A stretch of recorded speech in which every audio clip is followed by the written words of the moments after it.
Bismillahirrahmanirrahim. Assalamualaikum warahmatullahi wabarakatuh. Perkenalkan, nama saya Aradifah Syahira dengan NIM A1A122035. Saya dari kelompok 4 dengan judul makalah Neraca Pembayaran Internasional.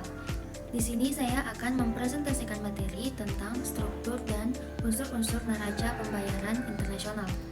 Langsung saja kita ke materinya. Pengertian neraca pembayaran internasional. Neraca pembayaran internasional adalah catatan sistematis yang mencatat semua transaksi ekonomi antara penduduk suatu negara dengan penduduk negara lain dalam periode tertentu, biasanya 1 tahun. Tujuannya itu untuk menilai kinerja ekonomi suatu negara, menjadi dasar perumusan kebijakan ekonomi, dan mengidentifikasi surplus atau defisit dalam transaksi internasional. Selanjutnya, faktor yang mempengaruhi neraca pembayaran.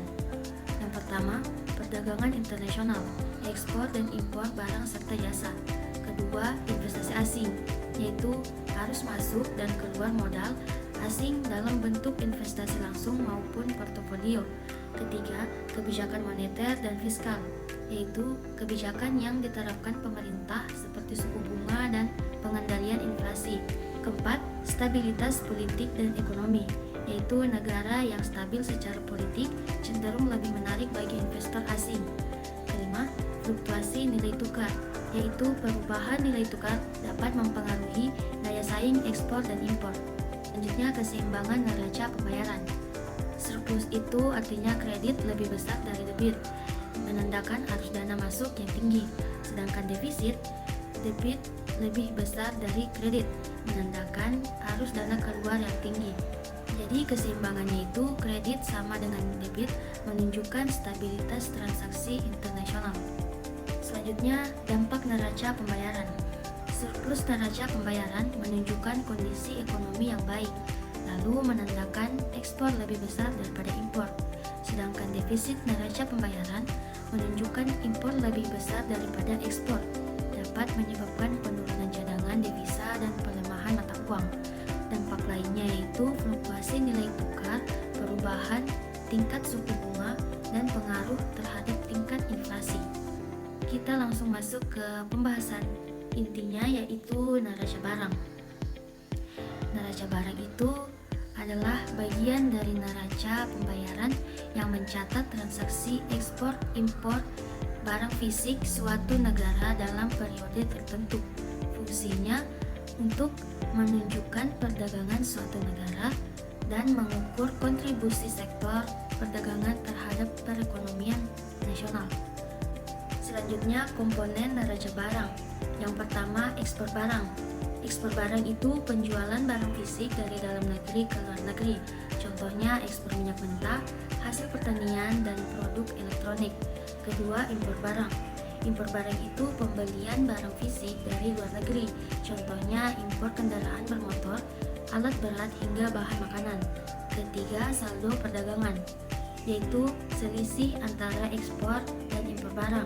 Surplus jika ekspor lebih besar dari impor, dan defisit jika impor lebih besar dari ekspor. Faktor yang mempengaruhi neraca barang. Yang pertama, harga komoditas, yaitu kenaikan atau penurunan harga barang ekspor seperti minyak tanah, minyak bumi, atau hasil pertanian. Selanjutnya, permintaan global, yaitu permintaan barang ekspor dari negara tujuan perdagangan. Selanjutnya, kebijakan perdagangan seperti tarif, kuota, dan kebijakan proteksi lainnya. Selanjutnya, kurs mata uang, yaitu nilai tukar uang yang lebih rendah dapat mendorong ekspor karena barang menjadi lebih murah bagi pembeli asing. Selanjutnya, dampak neraca barang, yaitu surplus neraca barang yang meningkatkan cadangan devisa dan menguatkan nilai mata uang domestik. Selanjutnya, defisit neraca barang, yaitu mengurangi cadangan devisa, memicu pelemahan mata uang, dan dapat mencerminkan ketergantungan tinggi pada barang impor. Neraca modal. Neraca modal adalah bagian dari neraca pembayaran yang mencatat aliran masuk dan keluar modal suatu negara yang berkaitan dengan kepemilikan aset finansial dan investasi antar negara. Fungsinya untuk menggambarkan tingkat investasi dan kepercayaan investor asing terhadap perekonomian suatu negara dan mengukur stabilitas arus modal dalam jangka pendek atau panjang.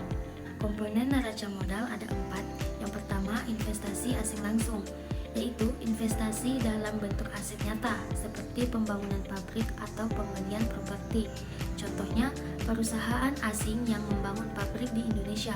Yang kedua, investasi portofolio, investasi dalam bentuk sekuritas keuangan seperti saham, obligasi, dan instrumen pasar modal lainnya. Contohnya, investor asing membeli saham perusahaan di Bursa Efek Indonesia atau BEI. Ketiga, pinjaman internasional dan utang luar negeri, pemberian atau penerimaan pinjaman dari pihak asing termasuk pinjaman pemerintah maupun swasta.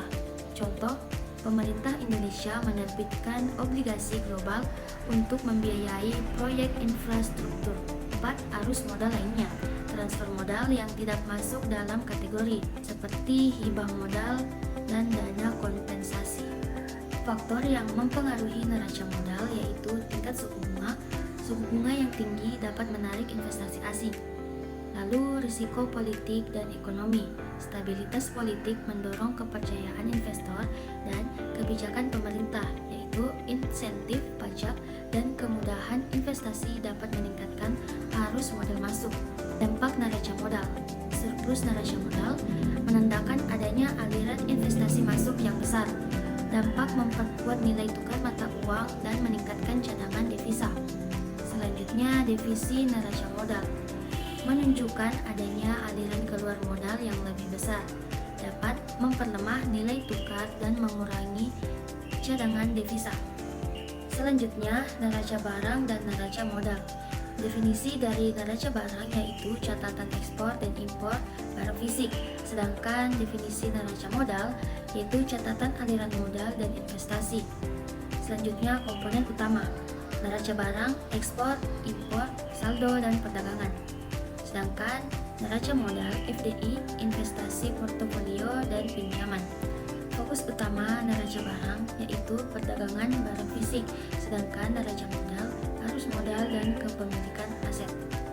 Dampak surplusnya yaitu menambah cadangan devisa dan meningkatkan arus investasi, sedangkan dampak defisit mengurangi cadangan devisa dan pengurangan investasi dan modal keluar. Kesimpulan dari semua materi yang saya jelaskan yaitu neraca pembayaran internasional adalah alat penting dalam mengevaluasi kondisi ekonomi suatu negara.